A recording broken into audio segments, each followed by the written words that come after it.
ഖുർആനിനെ കുറിച്ചും Malcolm X എന്ന് പറയുന്ന വിശ്രുതനായ ചിന്തകൻ പറഞ്ഞത് ഏറ്റവും നല്ല ഒരു product in hand of A bad salesman, ഏറ്റവും മോശമായ സെയിൽസ്മാന്റെ കയ്യിൽ കിട്ടിയ ഏറ്റവും നല്ല പ്രൊഡക്റ്റ് എന്നാണ് മാൽക്കം എക്സ് ഖുർആനെ കുറിച്ച് പറഞ്ഞത്. ഏറ്റവും നല്ല ഒരു പ്രൊഡക്റ്റ് കിട്ടിയത് ഏറ്റവും മോശം സെയിൽസ്മാന്റെ കയ്യിലായാൽ പിന്നെ ഏത് കടയിലെത്തുക?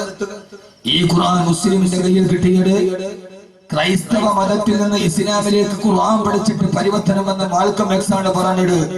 ഈ സാധനം വളരെ അമൂല്യമാണ്, പക്ഷെ കിട്ടിയത് ഒന്നിനും കൊള്ളാത്ത കുറെ സെയിൽസ്മാൻമാരുടെ കയ്യിലായി. എടുക്കുമ്പോൾ ഒന്ന് മുത്താനും പിന്നെ വെക്കുമ്പോൾ 2-3 പ്രാവശ്യം മുത്താനും ഖുർആനിനെ നാം മാറ്റിയപ്പോൾ യഥാർത്ഥത്തിൽ ഖുർആൻ എന്തുകൊണ്ടാണ് 2 ഉപയോഗത്തിനാണ് ഖുർആനിനെ നമ്മൾ മാറ്റിയത്. ഒന്ന്, എന്റെ പ്രിയപ്പെട്ട സഹോദരിമാർ നന്നായിട്ട് അറിയണം, ഖുർആനിനെ നമ്മൾ മാറ്റിയത് ഇന്നേ വരെ ജീവിതത്തിൽ ഖുർആനിനെ നമ്മൾ ഉപയോഗിച്ചത് 2 കാര്യങ്ങൾക്ക് വേണ്ടിയാണ്.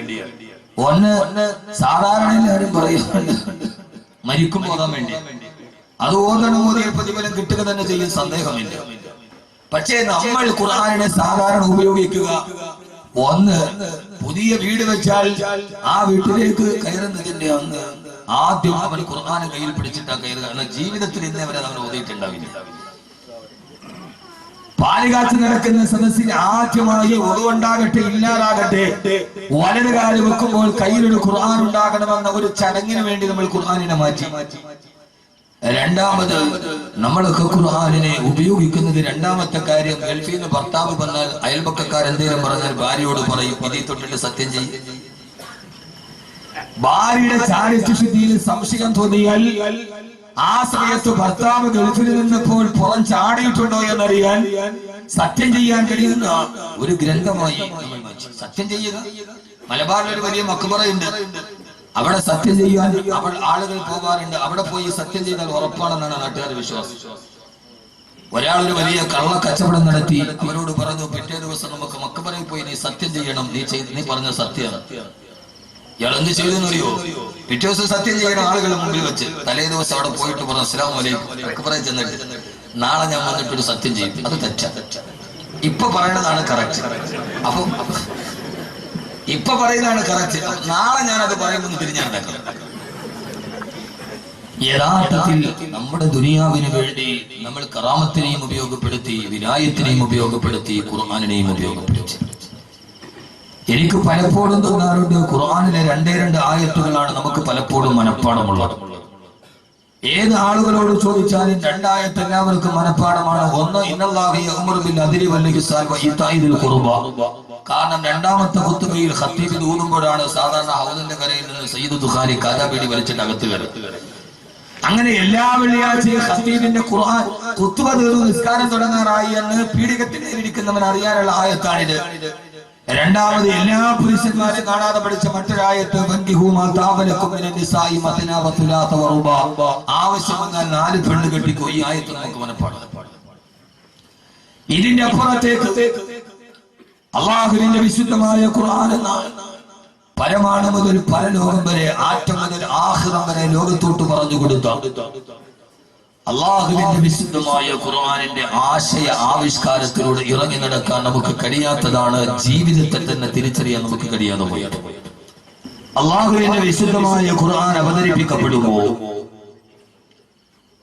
മക്കയിലെ സാഹചര്യം 4000 വർഷങ്ങൾക്ക് പുറത്ത് പ്രബോധ രീതിയിൽ പ്രബോധക ദൗത്യം നിർവഹിച്ച ഖലീലുല്ലാഹി ഇബ്രാഹിം നബി അലൈഹിസ്സലാത്തു വസ്സലാം അള്ളാഹു ഏകനാണ് എന്ന് ലോകത്തോട് പറയാൻ തൗഹീദിന്റെ ഉപാസകനായി കാലാന്തരത്തിന്റെ മുകളിലൂടെ നടന്നുപോയ ഇബ്രാഹിം നബി അലൈഹിസ്സലാത്തു വസ്സലാം പുനർനിർമ്മിച്ച കഅബാലയത്തിന്റെ മുമ്പിൽ 4000 വർഷം കഴിയുമ്പോൾ മനാത്ത രാത്ത എന്ന പേരിൽ 330 കോടി ദൈവങ്ങളും തൗഹീദിന്റെ ഉപാസകനായ ഇബ്രാഹിം നബി അലൈഹിസ്സലാത്തു വസ്സലാമിന്റെ പ്രതിമയുണ്ടാക്കിയ കഅബാലയത്തിന്റെ പ്രഥമ കവാടത്തിലും മറുഭാഗത്ത് ഇസ്മായിൽ നബി അലൈഹിസ്സലാത്തു വസ്സലാമിന്റെ പ്രതിമ വടക്കേ കവാടത്തിൽ സ്ഥാപിച്ച് അള്ളാഹു ഏകനാണ് എന്ന് പറയാൻ വേണ്ടി വന്ന ഇബ്രാഹിം നബി അലൈഹിസ്സലാത്തു വസ്സലാമിന്റെ പ്രതിമയുടെ മുമ്പിൽ ആരാധിച്ചിരുന്ന, അള്ളാഹുവിനെ നിഷേധിച്ചിരുന്ന അബൂജഹലിന്റെ സമൂഹത്തോട് അള്ളാഹുവിനെ കുറിച്ച് പഠിപ്പിച്ചു കൊടുക്കുവാൻ ആദ്യമായി അള്ളാഹുവിന്റെ വിശുദ്ധമായ ഖുർആൻ അവതരിപ്പിക്കപ്പെടുമ്പോ പ്രവാചകൻ നബി മുഹമ്മദ് മുസ്തഫ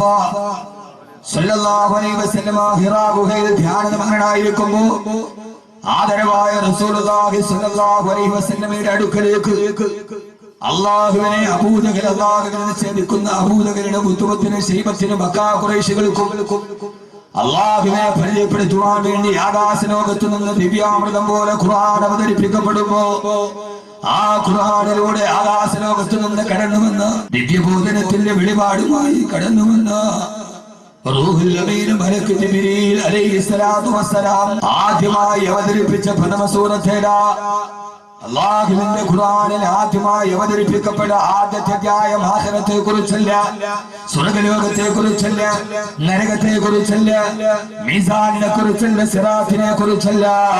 അല്ലാഹുവിന്റെ ഖുർആൻ ആദ്യമായി പറയുകയാണ് ഇഖ്റഅ ബിസ്മി റബ്ബിക്കല്ലദീ ഖലഖ് ഖലഖൽ ഇൻസാന മിൻ അലഖ് اقرأ وربك الأكرم الذي علم بالقلم علم الإنسان ما لم يعلم.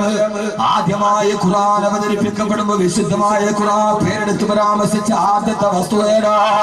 എല്ലാവരും പറയാറുണ്ട് ഖുർആൻ ആദ്യമായി പേരെടുത്ത് പറഞ്ഞ വസ്തു പേനയാണ്. അതിന് മിഥ്യാധാരണയാണ്. ആദ്യമായി ഖുർആൻ പേരെടുത്ത് പറഞ്ഞ വസ്തു പേനയല്ല. അല്ലദീ ഖലഖൽ ഇൻസാന അലക്കിൽ നിന്ന് നിന്നെ സൃഷ്ടിച്ച അല്ലാഹുവിന്റെ നാമത്തിന് വായിക്കുക നബിയേ.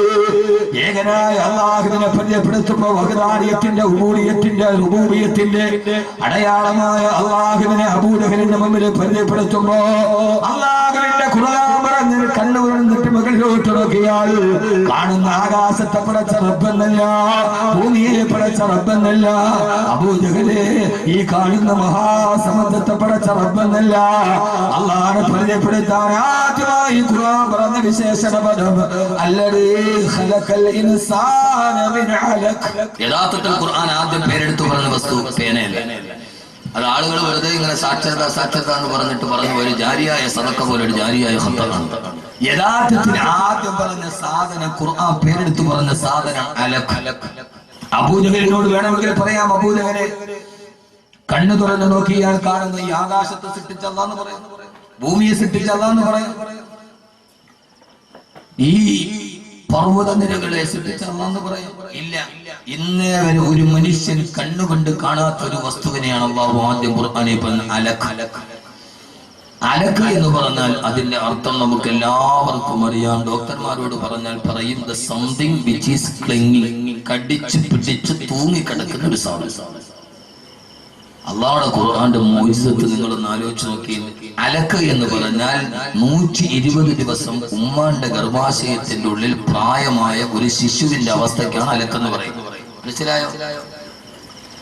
നിങ്ങളെ ഞാൻ പടപടപടപടാന്ന് പറഞ്ഞിട്ട് പോകുക, അവസാനം ഇറങ്ങിയിട്ട് എന്താ കേട്ടോ ഒരു വിഷയം പറയുന്നത് മനസ്സിലാക്കിയിട്ട് പോകണം എന്ന് പറഞ്ഞാൽ ഞാനും നിങ്ങളും ഉമ്മാടെ ഗർഭാശയത്തിൽ 4 മാസം പ്രായമുള്ളപ്പോൾ നമ്മുടെ അവസ്ഥ എന്താണോ അതിനാണ് അലക്കെന്ന്. ഉമ്മാടെ ഗർഭാശയ ഭിത്തിയിൽ കടിച്ചു പിടിച്ചു തൂങ്ങിക്കിടക്കുന്ന ഒരു സാധനം. എന്തിനാണ് അല്ലാഹു ആദ്യം തന്നെ മനുഷ്യനോട് പറഞ്ഞപ്പോൾ ഉമ്മാടെ ഗർഭാശയത്തിന്റെ ഭിത്തിയിൽ നീ കടിച്ചു പിടിച്ചു തൂങ്ങിയാണ് കിടന്നത് എന്ന് ഓർമ്മിപ്പിച്ചത് എന്തിനാണ്? ഇതാണ് എന്റെ വിഷയം, ജീവിതം പൊരുതാനുള്ളത്. ഉമ്മാടെ ഗർഭാശയത്തിൽ 4 മാസം പ്രായമുള്ളപ്പോ അല്ലാഹു ആദ്യം തന്നെ പറഞ്ഞത് നീ ഗർഭാശയ ഭിത്തിയിൽ കടിച്ചു പിടിച്ചു തൂങ്ങിക്കിടന്നവനാ. കാരണം മനുഷ്യ ശരീരത്തിന്റെ അവസ്ഥ ഏത് സാധനം അകത്തോട്ടിട്ടാലും അത് പെട്ടെന്ന് പുറത്തോട്ട് തള്ളും. ഭക്ഷണം കഴിച്ചാൽ ഒരു സാധനവും അകത്തു കിടക്കാൻ മനുഷ്യന്റെ ശരീരം സമ്മതിക്കില്ല. ഭക്ഷണം കഴിച്ചാൽ കാഷ്ടമായിട്ട് വെളിയിൽ തള്ളും, വെള്ളം കുടിച്ചാൽ മൂത്രമായിട്ട് വെളിയിൽ പോകും. പിതാവിന്റെ മുതുകിൽ നിന്ന് ഒരു ഇന്ദ്രിയ തുള്ളിയായി അവിടെ നിന്ന് ഉമ്മാടെ ഗർഭാശയത്തിലേക്ക് 10 സെന്റിമീറ്റർ നീളവും 8 സെന്റിമീറ്റർ വീതിക്ക് 140 ഗ്രാം തൂക്കവുമുള്ള ഉമ്മാടെ അണ്ടാശയത്തിലേക്ക് കടന്നു വന്ന് അവിടെ നിന്ന് ഗർഭാശയത്തിൽ വന്ന് നീ ഒരു ഭ്രൂണമായിട്ട് വയറ്റി കിടക്കുമ്പോ ഉമ്മാടെ ശരീരത്തിന്റെ ചിന്ത എന്താണെന്നറിയോ? ഇതിനെ എങ്ങനെയും വെളിയിൽ തള്ളിക്കളയാം. ഇങ്ങനെ തള്ളൽ വരിക. അതാണ് ശരീരത്തിന്റെ പ്രത്യേകത. ഉമ്മയുടെ ശരീരം പെണ്ണെ നിന്നെ കുറിച്ചാണ് ഖുർആൻ പറഞ്ഞത്. അല്ലാഹുവിന്റെ ഖുർആൻ ആദ്യം വന്ന പെണ്ണിന്റെ ഗർഭാശയത്തിന്റെ വസ്തുവിനെ കുറിച്ചാണ്. പിന്നെ ഈ ഖുർആൻ ഏത് പെണ്ണിനെ സ്വാതന്ത്ര്യം കൊടുക്കാത്തത്? ആദ്യം പറഞ്ഞ വസ്തു ഗർഭാശയത്തിൽ കിടക്കുന്ന വസ്തുവിനെ കുറിച്ച്. എന്റെ പ്രിയപ്പെട്ട ചെറുപ്പക്കാരെ, സഹോദരങ്ങളെ, മനുഷ്യന്റെ ഉമ്മാടെ ശരീരത്തിന്റെ പ്രത്യേകത നീ ഗർഭാശയത്തിന്റെ ഉള്ളിൽ കിടക്കുമ്പോ ആ കുട്ടിയെ വെളിയിലോട്ട് തള്ളുക എന്നതാണ് ശരീരത്തിന്റെ പകുതി. ആ സമയത്ത് ഉമ്മയുടെ ഗർഭാശയത്തിൽ സ്ത്രീ ഇങ്ങനെ ഒരടക്കായി കിടക്കുമ്പോ അള്ളാഹു പഠിപ്പിക്കുകയാണ്, മനുഷ്യ നിന്റെ ഉമ്മയുടെ ഗർഭാശയം നിന്നെ തള്ളാൻ വേണ്ടി പുറത്തോട്ട് തള്ളുമ്പോ ആ സമയത്ത് ആ തള്ളലിൽ വെളിയിലേക്ക് പോകാതെ ഉമ്മയുടെ ഗർഭാശയത്തിലേക്ക് അടിച്ചു പിടിച്ചു തൂങ്ങിക്കിടക്കണേ. ഇവിടെ നിന്ന് അങ്ങോട്ട് തള്ളുമ്പോ ആ സമയത്ത് പോകാൻ മെനക്കെടാതെ ഗർഭാശയത്തിലേക്ക് അടിച്ചു പിടിച്ചു തൂങ്ങിക്കിടക്കുക. എന്റെ പ്രിയപ്പെട്ട സഹോദരങ്ങളെ, ജീവിതം പുരുതാനുള്ളതാണ്. ഗർഭാശയത്തിന് 4 മാസം പ്രായമുള്ളപ്പോ അള്ളാഹു നമ്മളെ പഠിപ്പിച്ചതാണ്, ജീവിതം പുരതാനുള്ളതാണ്, തോക്കാനുള്ളതല്ല. ജീവിതം പരാജയപ്പെടാനുള്ളതല്ല, നിരാശ ബാധിക്കാനുള്ളതല്ല, ഏതെങ്കിലും ഒരു കയറിൽ പോയി അവസാനിക്കാനുള്ള ജീവിതം. പൊന്നുമാരെ, 9 മാസങ്ങളിൽ നീ ദുനിയാവിന്റെ വെളിച്ചത്തിലേക്ക് ഇറങ്ങുമ്പോ ഇതേപോലെ 1000 ആളുകൾ നിന്നെ തള്ളി പുറത്താക്കാൻ ശ്രമിക്കുമ്പോ 1000 പ്രയാസങ്ങൾ പരീക്ഷണങ്ങൾ നിന്റെ ജീവിതത്തിലേക്ക് വരുമ്പോ ഉമ്മാടെ ഗർഭാശയത്തിൽ വെച്ച് നിന്നെ പഠിപ്പിക്കുകയാണ് ഞാൻ, ജീവിതം പുരിതാനുള്ളതാണ്. അങ്ങോട്ട് തള്ളുമ്പോ ഇങ്ങോട്ട് മനസ്സിനാണ് ഗർഭാശയത്തിന് കടിച്ചു പിടിച്ചു തൂങ്ങിക്കിടന്നിടുപോലെ ഇനി ജീവിതം തുടങ്ങാൻ പോവുകയാ. മാരകമായ രോഗങ്ങൾ, പ്രയാസങ്ങൾ, കടങ്ങൾ, ബാധ്യതകൾ, ആദികൾ, വ്യാധികൾ, ആകുലതകൾ, വ്യാകുലതകൾ, 1000 പ്രയാസങ്ങളിലേക്ക് ജീവിതം കടന്നു പോകുമ്പോ തളരരുത്, ഭയപ്പെടരുത്, നിരാശയിലോട്ട് കടന്നു പോകരുത്. നിങ്ങൾ ഏത് സമയത്തും പൊരുതി ജീവിക്കേണ്ടവരാ. മരിക്കുന്നവരെ ജീവിതം ഒരു പോരാട്ടമാണ്. ജീവിതം തളരാനുള്ളതല്ല, ജീവിതം പോരാട്ടത്തിന്റെ വീതിയാണെന്ന് ഉമ്മാന്റെ ഗർഭാശയത്തിന് 4 മാസം പ്രായമുള്ളപ്പോ പഠിച്ചതാണ്. പിന്നെ എന്റെ സഹോദരങ്ങള്, ഇന്ന് ലോകത്തെ ഏറ്റവും കൂടുതൽ ആത്മഹത്യ നടക്കുന്നത് ഇന്ത്യയിലാണ്. ആ ഇന്ത്യയിൽ തന്റെ കേരളത്തിലാണ്. പ്രയാസങ്ങൾ വരുമ്പോ, ബുദ്ധിമുട്ടുകൾ വരുമ്പോ തളർന്നു പോവുകയാണ് മനുഷ്യൻ. തളരരുത്, കരയരുത്, പതരരുത്. അവസാനം വരെ നിന്നെ പഠിപ്പിച്ചു വന്ന പാഠം നീ മറക്കരുത്. അള്ളാഹുവിന്റെ വിശുദ്ധ ഖുർആൻ. അതുകൊണ്ടാണ് ഞാൻ എന്റെ വിഷയത്തിന് ശീർഷകത്തിന് പേരിട്ടത് ജീവിതം പുരതാനുള്ളതാണ്. അലക്കന്റെ സാധനത്തിനെ പ്രഥമമായി പ്രതിപാദിച്ചതിലൂടെ ഖുർആൻ നമ്മളോട് പറഞ്ഞതാണ്, ഏറ്റവും വലിയ ജീവിതത്തിൽ മറക്കാത്തത് പെങ്ങളെ, സഹോദരങ്ങളെ, ഏത് പ്രയാസം വന്നാലും തളരരുത്. കവിൽ തടത്തിലൂടെ കണ്ണുനീര് തടം തള്ളിയാ തുടങ്ങിയാലും ആര് നിന്നെ കൈവിട്ടാലും നിനക്കൊരു ഉറപ്പില്ലയോ. സത്താറോ ഗഫാറോ വഗീഗേ രണ്ടോ ഏറ്റവും നിന്നോട് സ്നേഹമുള്ള നിന്റെ ഉറപ്പുണ്ടല്ലോ, ഞാനുണ്ടല്ലോ. ഉമ്മാടെ ഗർഭാശയം നിന്നെ വെളിയിലോട്ട് തള്ളിയപ്പോ ആ സമയത്ത് പുറത്തേക്ക് പോകാതെ 9 മാസവും 10 ദിവസവും നിനക്ക് അവിടെ താമസ സ്ഥലം ഒരുക്കി തന്ന ഞാനല്ലേ കൂടെയുള്ളത്. അതുകൊണ്ട് നീ തളരരുത്, ജീവിതം പുരിതാനുള്ളതാണെന്ന് അല്ലാഹുവിന്റെ വിശുദ്ധ ഖുർആൻ.